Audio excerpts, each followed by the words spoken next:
Hello everybody, my name is Wounda, and today I'll show you the strongest loadout you can get in free-for-all. Now the majority of these items in this loadout will be fairly low level, because I know since the game is quite new and not everybody will be the highest level, but still, I don't think you can find a more consistently powerful loadout than this one, for free-for-all at least. Now as you can see, my free-for-all record is quite good. I've won 8 out of my last 10 games, which is pretty great, seeing as, you know, not an entire team wins, only a single player does per match, which makes this a pretty awesome record. Before I had a 9 out of 10 win match record, which is even better and even more insane, isn't it? But, you know, I lost the match. Sorry about that. But hey, 80% win rate isn't that bad, especially for free-for-all. Winning 80% of your games is actually super good, so if you have any, you know, doubt that this won't be great, I promise you it will. Now let's not waste too much time, and let's just jump right into the loadout. Now the weapon we'll be using today will be the MX9, the first weapon that you get in the submachine gun class. A lot of people like to use the other SMGs, but I'll show you why the MX9 is the best in most situations in free-for-all. Just because if you look at the visual stats, you see that this is pretty, you know, alright for the, you know, just generally in the game, the damage, the range, the accuracy. The Spitfire is heavily on the fire rate, so it does a lot of damage a lot quicker. But, you know, it doesn't have very much distance. You can't shoot from even slightly far because the recoil is just going to be incredibly irritating.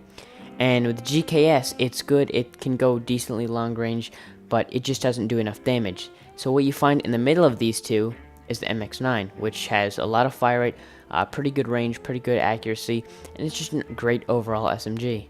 If you don't trust my word, trust the consistency of Treyarch. Treyarch always puts the top weapons at the lowest levels, which is also the case for the assault rifles, because as you probably know by now, the ICR is one of the strongest weapons in the game, and that carries over to SMGs. The MX9 is just insane. It's probably the best SMG in the game for most situations, especially in free-for-all. Now for optics, I like to go with ELO, but you can go with Reflex, whichever. If you have ELO, then go for that one, but if you don't have that, you can use Reflex. It's practically the same thing, just without the top portion taken off. But just generally, the ELO is probably the best one just because it has the most visibility. And just generally, the goal of having optics is to make it easier to see where you're shooting and just make it easier. And yeah, I feel like the ELO is just so good. I don't know why I called it ELO, but it's great visibility, and you're going to need that for an SMG, especially one that might have a little bit of recoil that, or that is more difficult from longer ranges, which is this gun, but it can kill really quickly, so it's just excellent. Now for the first attachment, I will go with Suppressor. Especially in free-for-all, where practically everybody's just looking at the map and just following where the red dots are to find who they should kill, to find where the action is. If you have the suppressor, you can get all the kills and nobody will find where you are.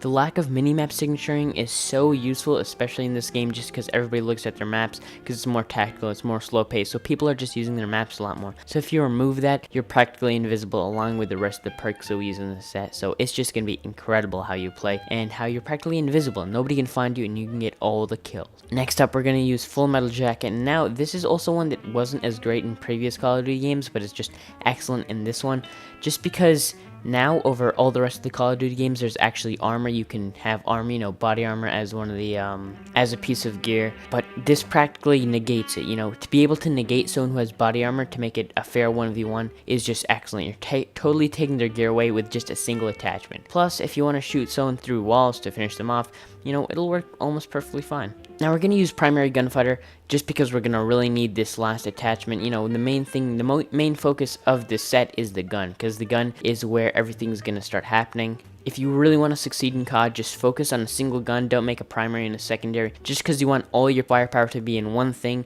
So with that one thing, you're actually super powerful instead of spreading it out and not being as effective at anything. So with our primary gunfighter, we're gonna get hybrid mags, and usually hybrid mags usually isn't that great, just because, you know, reload speed or having a higher ammo capacity isn't useful.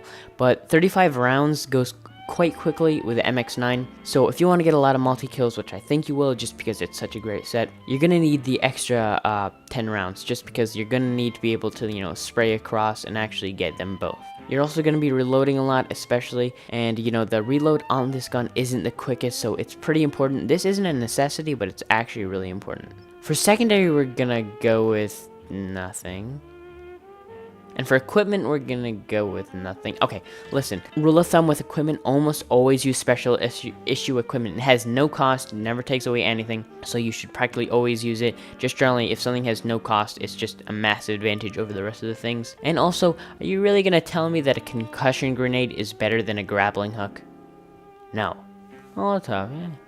Molotov, that's kind of cool. That's off topic. Okay, listen. Special issue is actually super useful. You know, whatever you're, just having a good operator and having good special issue equipment will be super useful, and you should, you know, always incorporate it into your game. If you're using like recon, you should always set down your sensor darts, just because they help you out so much, especially if you're trying to cover a specific area. So generally just have this empty for like all modes in the game practically, just because it's so useful to not have anything, just have an extra slot to use in something else, and to also have your operator's ability. Now for gear, this one was actually super hard, but I went with stim shot. Equipment charge really isn't that good because, you know, specialist weapons, while they are strong, they're not that great. You should be focusing on your weapon, which probably is going to get you most kills anyway. And comsec device, this is alright, but, you know, generally score streaks aren't going to be getting you as many kills because they're not you playing. And just generally the discount that you get just isn't that good. You might as well just get an additional kill and be able to use stim shot or acoustic sensor. This would be better if it halved it or something, but it just doesn't, so it's not quite as good as the rest. Body armor is alright, but if someone's using a full metal jacket like we are in our loadout, you're practically on the same level, and you're also slower. So generally, if you're fighting against a decent player who has full metal jacket on, you're going to be at the same level, if not worse, just because of the low movement speed. Acoustic sensor. Now, I used to use this all the time. If you don't know what it does, it makes it kind of easy to see where people are. With the mini-map, just gives a general direction of where people are that are near you. But at the end, I found stim shot just a lot better. Stim shot makes you heal faster, which, you know, it heals at least double as quick, which is really useful when someone shoots you. You're around a corner, they're chasing you, you need to heal really quickly, and then you have to engage again. Usually, if you don't have stim shot, you're just gonna get killed just because you can't heal quick enough. And healing more often. This is super useful. You know, in free-for-all, it's very ping-pongy in the way that you play. You shoot someone, you get a kill, you gotta heal up, and then you have another fight coming up directly again. There's not that much time in the middle of battles, so you can't really be wasting time just sitting down healing. That seems to be the problem a lot if you're not using stim shot. You get a kill, you barely survive, you heal up, and then someone else tries to shoot you, you barely survive, then you have to wait in a corner for like 3 seconds to wait for your stim shot to be back up so you can actually survive without being on like 15 health. For the first perk, we go with Scavenger. This is probably usually the best one, especially if you're going for streaks and just expecting yourself to dominate, because you can replenish ammo from fallen players, and you're going to be killing a lot of dudes. So you're going to need a lot of ammo that you can get from killing a lot of dudes.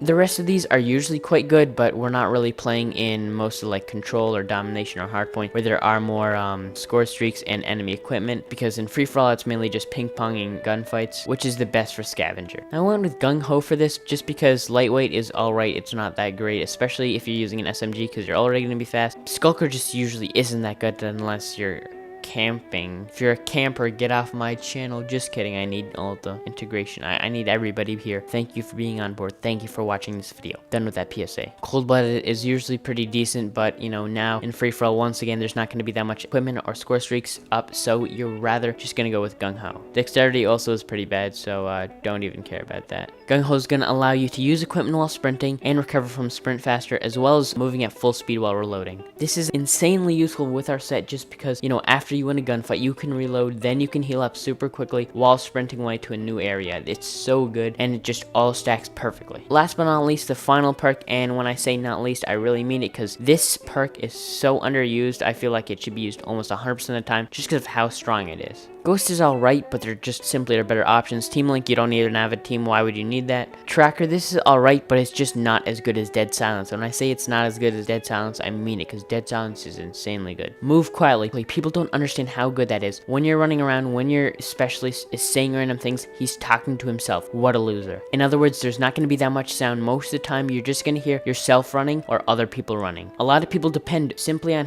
what they hear to see where people are coming, and I do that a lot, and it works very often. If you move quietly, you won't be heard, and they will. It'll be a lot easier to hear them because you won't be heard, and you can just find a lot more people. On top of that, resisting detection from acoustic sensor is so useful. Most people that use acoustic sensor, myself included, or at least how I used to play, they focus on where the indication is on their minimap, and they just focus on that. If there isn't any indication, they don't believe a player is there. They only focus that as where they should run and where they should look. If you're resisting detection from it, you're practically invisible to people checking behind them, checking, you know, in certain areas that they usually should check, especially if they're using acoustic sensor. Overall, this loadout is incredible because you can stay incognito the entire time while healing up, while reloading, while having incredible power and being able to dominate your free-for-all games.